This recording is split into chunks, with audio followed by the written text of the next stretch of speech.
ቻናላችንን ላይክ፣ ሼር፣ ኮሜንት ያርጋችሁ ከሐሙድ ቲቪ ጋር ቤተሰብ ይሁኑ። ለቤት ፈላጊዎች በሙሉ ተደራሽነቱን እያሰፋ የሚገኘው ድርጅታችን ቴምር ፕሮፐርቲስ አሁን ደግሞ በተለያዩ ቦታዎች ላይ ቅንጡ አፓርትመንቶችን ይዞ በአዋሬ በሳር ቤት እንዲሁም በፒያሳ ለእናንተ ለደንበኞቹ ከተለያዩ አማራጮች ጋር ይዞሎት ብቅ ብሏል።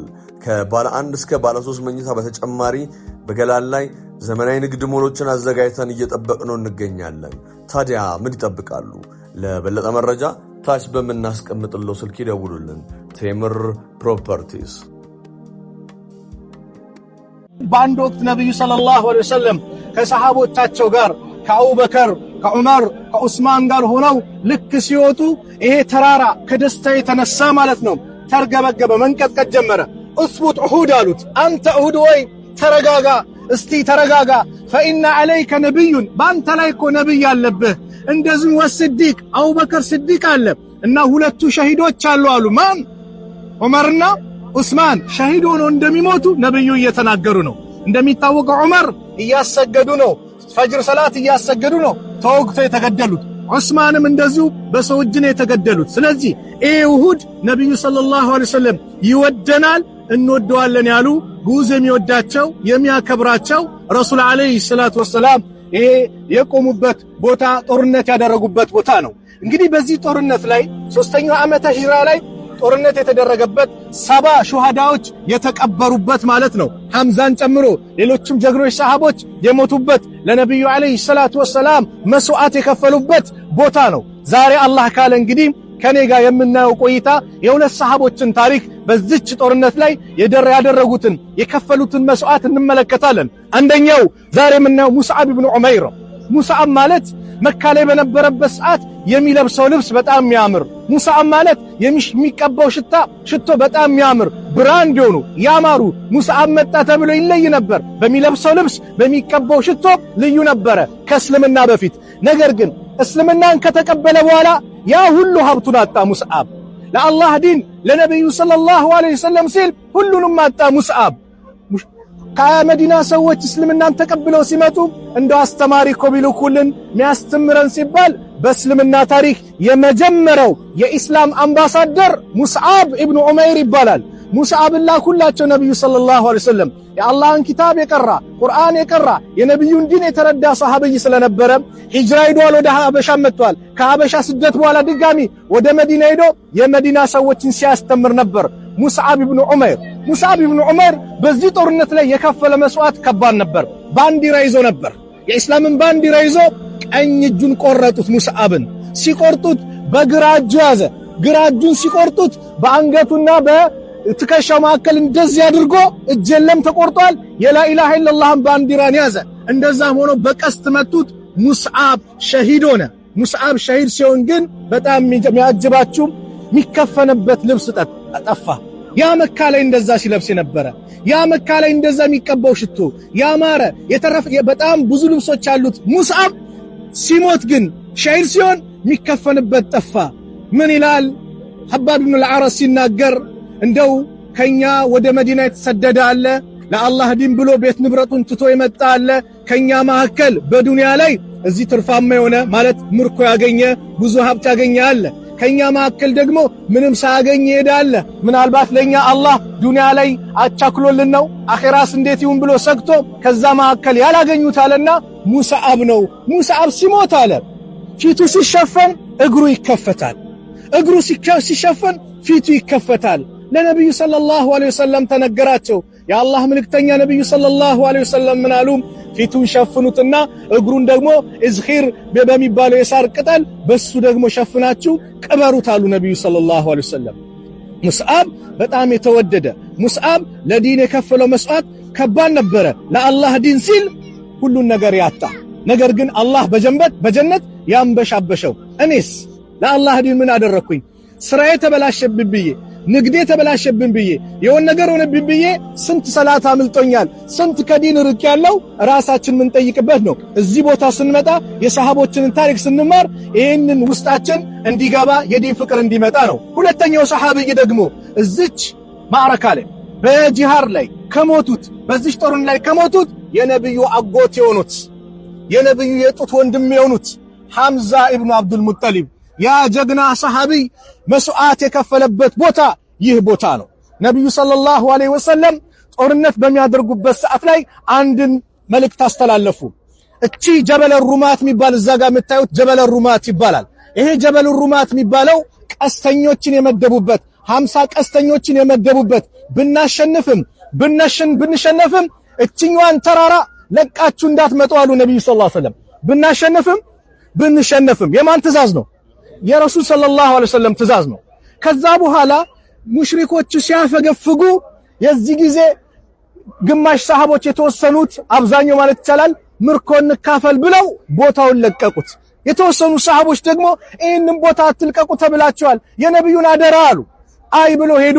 ያንን ቦታ ሲለቁት ድሉ ወደ ሙስሊሙ ነበረ። ነገር ግን ትእዛዝ በመጣሳቸው ያንን ቦታ ሲለቁት ኻሊድ ኢብኑ ወሊድ ደግሞ አልሰለመም ነበር።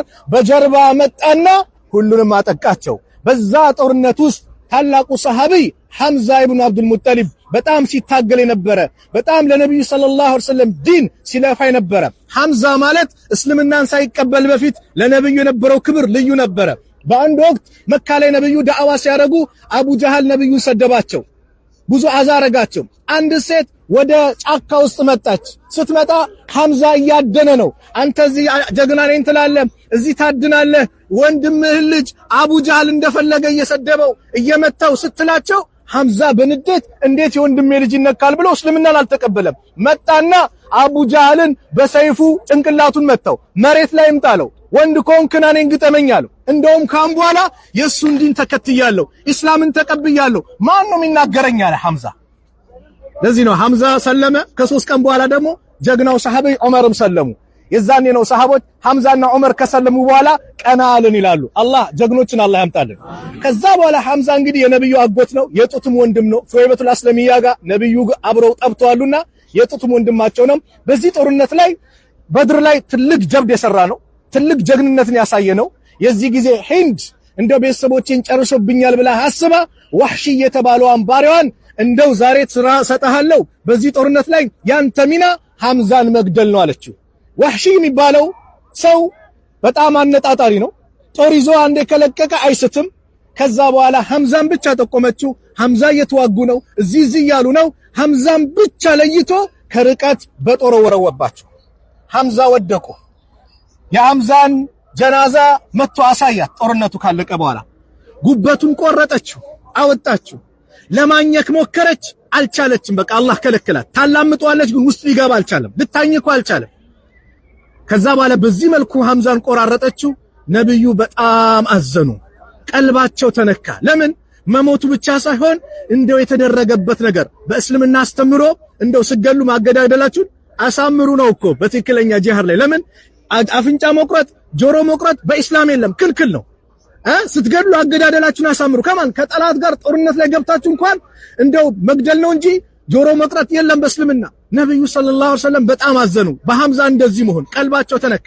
ወህሺ እስልምናን ተቀብሎ ሲመጣ ነብዩ እስልምናን ከአላህ ነው የምታገኘው፣ ነገር ግን እንደው ፊት ለፊቴ ባላያ አሉት። ሐምዛን የገደለ ስለሆነ የሐምዛን ጉበት የቆረጠ ስለነበር ባላያ አሉት ነብዩ ሰለላሁ ዐለይሂ ወሰለም። ማንን? ወህሺን። እስልምናውን ተቀበሉት፣ ግን ፊት ለፊቴ ባላያ አንተም ባየው ቁጥር የሐምዛ ስቃይ ስለሚመጣባቸው ማለት ነው። ከዛ በኋላ ወህሺ በጣም ውስጡም እሱም ተረበሸ ባደረገው ነገር። በአቡበከር ዘመን አቡበከር ሲዲቅ ኸሊፋ በነበሩበት ሰዓት በነብዩ ወቅት ላይ የመጣ አንድ ሐሰተኛ ነብይ ነበር። ማን? ሙሰይለመቱል ከዛብ የሚባል። በአቡበከር ዘመን ላይ ወህሺ ምን አደረገ? ይሄን ሙሰይለመቱል ከዛብ የተባለን ሐሰተኛ ነብይን ገደለው። በዚህ እጄ ሐምዛን ገድያለሁ፣ ዛሬ ደግሞ የነብዩን ጠላት ምን ብያለሁ? አጥፍቻለሁ፣ በዚህ ካካስልኝ አለ። የዛ ጊዜ ነው ወህሺ ሰላም የተሰማው። ሱብሃንአላህ።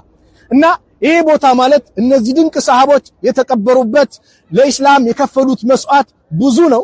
የሰሃቦች ታሪክ ቢነገር አልቅምና እንደው እዚህም ብዙ እንዳናቆያችሁ አላህ Subhanahu Wa Ta'ala እንግዲህ እዚህ ይሄንን የነሱን ቦታ እንድናይ ይሄ ጦርነት የተደረገበት ሙሽሪኮቹ በበድር የደረሰባቸው መከራ በኡሁድ ላይ ለማካካስ በእልህ በትቢት እንደዚሁም በጣም በኃይለኛ ቂም አዘል ይዘው ነበር የመጡት። በዚህ ቦታ ላይ አላህ ድል አሳይቶ ለአማኞች ምን ሰጣቸው? ሽንፈትን። ለምን ከተባለ ትእዛዝ ስለጣሱ የነብዩን ትእዛዝ እችን ተራራ እንዳትለቁ አሉ።